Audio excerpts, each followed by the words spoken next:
Hey everyone, welcome back to another video on our channel Take It Simple. In today's video, we're gonna look at how you can use the text-to-speech option available on TikTok.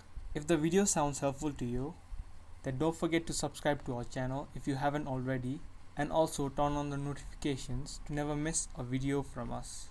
To use text-to-speech on your TikTok ID, firstly, record something, or you can upload it.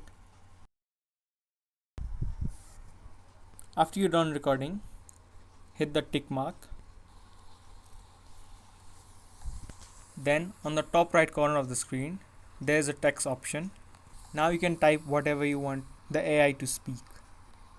I'll just write in text to speech. Now after you've written the text, tap on the text. There a pop-up will open where it says text to speech. Text to speech. Text to speech. So you see the text to speech has been enabled.